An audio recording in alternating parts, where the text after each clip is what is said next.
Welcome to Max 101 channel.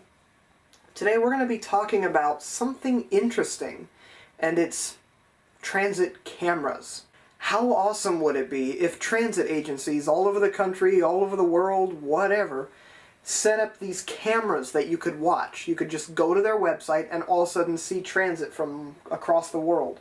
Or maybe you live in a certain location and just want to watch the camera to see the familiar sights of the city as well as what buses might be running that day. Or there's a whole host of reasons, but how awesome would that be?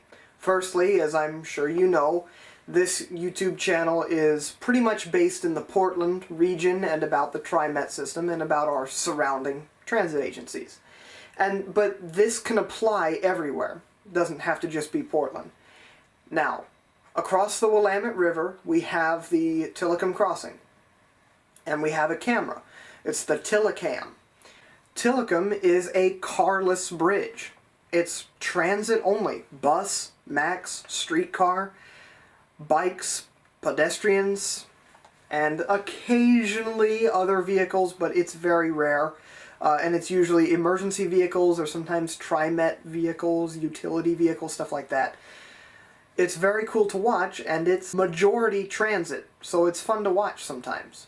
I'll link that camera down below in case you want to watch it, but it will play classical music, but you can just mute that, because All Classical Portland is a radio station. You can listen to 89.9, it's streaming the same thing, but you can just mute it if you don't want to listen to the classical music. The Rose City Transit website also used to offer the Steel Bridge cam, so you could watch trains and buses going up and down the Steel Bridge. The camera was not really live, but it was. It was a picture that would update every 10 seconds, I think. The camera was unfortunately discontinued in December 2020, but yeah, I just thought I'd mention it because it was another good transit spot. But what if you wanted to set up your own camera? What if you went to TriMet and said, hey, buy some cameras and some streaming stuff and stream some stuff on your website? I think you could do with these locations. Let's go on the transit mall. Do any of these maps show the transit mall? This briefly shows the transit mall. I don't know how well you can see this, but it's a long stretch. I have a picture. I'll put the picture up on screen. It's a long stretch on 5th and 6th Avenues. I'm sure most Portlanders are very familiar with the Portland Transit Mall because a lot of bus lines use it, which is exactly the reason why this would make a great spot to place a camera there so you could watch transit. This is going to be very specific, but on 5th Avenue at PSU area, you'll easily see Max, bus, and Portland streetcar all in a very short, small area. It's just all congested, all in this couple of city blocks. So I would put the camera on 5th Avenue and Montgomery Street facing north, or 5th and Harrison Street facing north. Either one of those intersections looking up 5th Avenue. That way you could see buses, Max, and the streetcar. And also C-Train. There's also another spot right near here. Off of 6th Avenue and Hall Street, there's a big parking garage on the corner. If you stuck a camera down there looking down Hall Street in the eastbound direction, you'll see buses on 5th and 6th Avenue, and you'll also see buses coming down Hall Street, the 9 and 17 to be exact. It would also be cool to put cameras at some more active transit centers. Beaverton Transit Center, for example, if you put the camera in just the right spot, you'll have the Max on your right, buses in the middle, and during weekday rush, the West over on the left.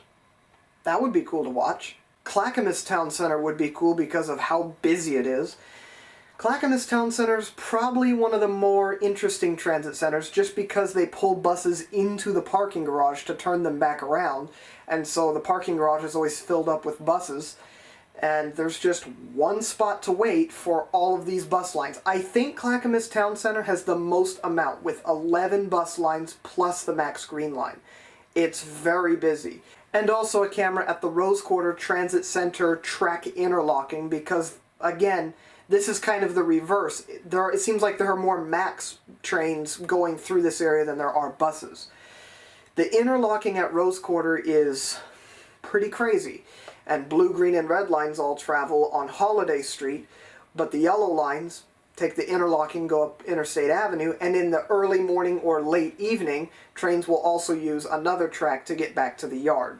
These cameras would be placed several stories up. I don't know, maybe 3 stories up. You wouldn't want them so high that you couldn't see anything. Just a few stories up, and you could attach a microphone to these cameras so you could hear what's going on. Not just so that you can hear the vehicles, but you could hear the city life. You could hear people shouting, because Portland is kind of known for that. Let's say on TriMet's website somewhere, there was a button that said live cameras right on there, and you could click it and you could see which one you wanted. PSU 5th Avenue northbound, PSU Hall Street eastbound, Rose Quarter Transit Center, Beaverton Transit Center, or Clackamas Town Center, or something like that, and you could click on them. This would be an actual TriMet thing. I will say EarthCam, which I might link down below if I remember. There's a camera, not in Portland. EarthCam doesn't have any cameras in Portland, but there is one in Seattle that gives you a fairly decent idea of some of the transit through there. I mean, that was probably not the intention of that camera, but it's still pretty good. And so this, I think, would be something similar, but instead of going through a different company, these would be TriMet cameras on their website directly. I think that would be really cool. I could just, every time I'm on the TriMet website and just kind of looking at what's on there, I could go back to the cameras and just sit there and watch them for hours. And at these certain locations, you could use Transit Tracker and put little information on the bottom saying when the next Max and buses and all that, when they're due to leave. And that way you could see them pass, and you could just see, oh, that was a line 35 that just passed on 5th Avenue. Or that was a Max Orange line. Oh, I just saw number 315. You know, any of that sort of stuff. This is also a very underrated feature for some reason, and I'll explain. But you should also be able to have the option of turning off the live mode and scrubbing back through the last 24 or 48 hours or something. Let's say TriMet or C-Tran or any other transit agency that's viewable by these cameras tested some very strange bus, or something happened and you wanted to go back and watch that event as it happened, or you want to watch the bus that they were testing come down. You should be able to turn off the live thing and drag the slider back and be able to look earlier into the day. Or if, say, you work in Portland only when the sun is up, and so you're already used to seeing Portland in the daytime, but you want to see it at nighttime, so you want to see how it was last night. Or let's say it snowed 7 inches, you know, 2 nights ago, like a night ago. You could just rewind the camera and watch that happen. So now what about some other transit agencies? I think I'm actually going to make a separate video or possibly email Sound Transit about this, because I really do think this is a good idea. At 4th Avenue and Jackson, 4th and Jackson in downtown Seattle, the King Street station is there. So Amtrak trains are going through there all the time. Sounder trains, Seattle's commuter trains, go through there on weekday rush. But unless you've actually been to downtown Seattle yourself, you have no idea how much transit runs on those streets. I was there back in April 2021 and filmed some stuff out of the hotel window, which is basically where this intersection is. I believe it's closer to kind of 2nd-ish Avenue. Seattle streets are kind of weird, but there are some views, and there was a part in one of my videos where I was like, wow, look at this shot, and there were just buses everywhere. That I would watch. When I was in Seattle, I would sit by that hotel window and just keep watching and watching and watching as vehicles passed. You get to see normal buses from King County Metro, Sound Transit, Community Transit, as well as I think Greyhound. You get to see hybrid buses, electric trolley buses, double-decker buses. There are streetcar tracks on Jackson with vehicles that run up and down it all day long. Battery-operated streetcars, no less. And during the weekday rush, morning or evening, Sound Transit plows almost all of their routes. All the routes that go through downtown Seattle go through that one intersection. It's insanity. And in fact, that particular intersection is what basically started this whole thing of, oh, wouldn't it be cool to put some transit-oriented cameras on places?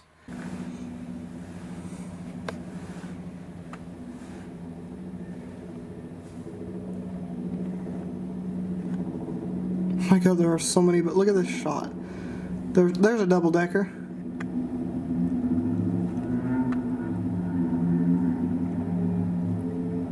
.402 it looked like. Alright. So now let's more quickly go over some other ones because this is taking a while. Let's talk about Chicago. There is a very famous interlocking of tracks on the Chicago L system, and it's called Tower 18. This particular area, there are trains that can go straight through.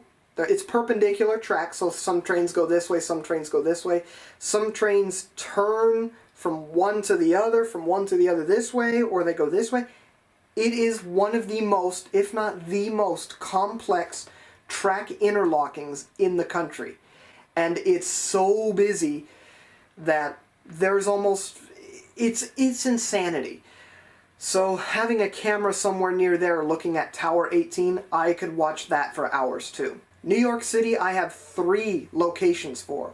Number 1 is the Coney Island Yard. This is the largest train yard. I don't know if it's just metro yard, train yard. I believe it's the largest train yard in the country. It's not measured in square feet. It's measured in acres. It's massive. Number 2 is the Brooklyn Bridge City Hall Station. This is served by the 4, 5, and 6 trains, and it's very busy. There's just one problem, and it's that this station is one of the subway stations. It is underground, so having to stream while underground would probably present quite a challenge, but I still think it would be cool to hopefully get that figured out. This here is one that you just have to look at on a map to understand better. But West 59th Street and Central Park. It's basically right in front of Central Park. There are a lot of bus lines here. You won't be able to see any of the subway lines, but you will be able to see a lot of MTA's buses, as well as I believe several other transit agencies' buses. Now let's go all the way across the country from there to San Francisco. And I would say put a camera right on Market Street at the Embarcadero station where the main hub of everything is. You won't be able to see the BART underground, or I believe the Muni also serves underground. Correct me if I'm wrong. But you will be able to see San Francisco's normal buses, hybrid buses, trolley buses, as well as the historic streetcars, which in my opinion would make it a star. Just that alone makes it worth putting a camera up. Seeing the old PCC streetcars or some of the old Australian streetcars or whatever else they have, that I would watch for hours. Now let's travel north to Toronto. There's a very specific intersection, Broadview and Queen Street. You'd have to look at this on a map as well, but there are a lot of streetcar tracks that cross here. And if you look in the eastbound direction at here and point a camera in the eastbound direction, you would see streetcar lines 501, 502, 503, and 504B. Now let's head across the Atlantic over to London, where I have 3 more possible locations. One of them is the Bank Station, which is part of the London Underground. And by the way, there's a YouTube channel called Jeff Marshall who goes crazy for London transportation. He's been everywhere and he films everything, and they're working on this station. So that was unexpected. I typed this note out a few weeks ago before I even knew they were going to do anything. So very interesting that you could see how this new station, it's being expanded, they're adding a new entrance, they're doing a whole bunch of things, but it's a busy underground area. Another very busy area is the King's Cross station. Now, you could put the camera here where you could see Thameslink trains, Great Northern, some other services. It's a very busy and large station, and I think well deserving of a camera. And number 3, Charing Cross station at street level on the A4. I'd have to show this on a map too, I think. But basically, if you look in the eastbound direction, you'll see plenty of buses, which of course include London's iconic double-decker buses. And now to a place I definitely want to visit. Unfortunately, I'm not made out of money, so I can't go down there and go film it, but Melbourne, Australia. At the Melbourne Central Station, if you look northbound at Swanson and Latrobe, not even sure if I'm pronouncing that right, that's a really good area to spot the street-level trams, of which Melbourne has the largest tram network in the world. This is going to sound very oddly specific, but Camberwell Junction, which is junctions of highways 17, 20, and 30, and the camera would be placed at Camberwell Market at stop 41, looking westbound. And lastly, put a camera up at Southern Cross Station. Well, be sure to check out the description for links that I've put to whatever I've talked about today, and I will see you on Friday for another transit ride video.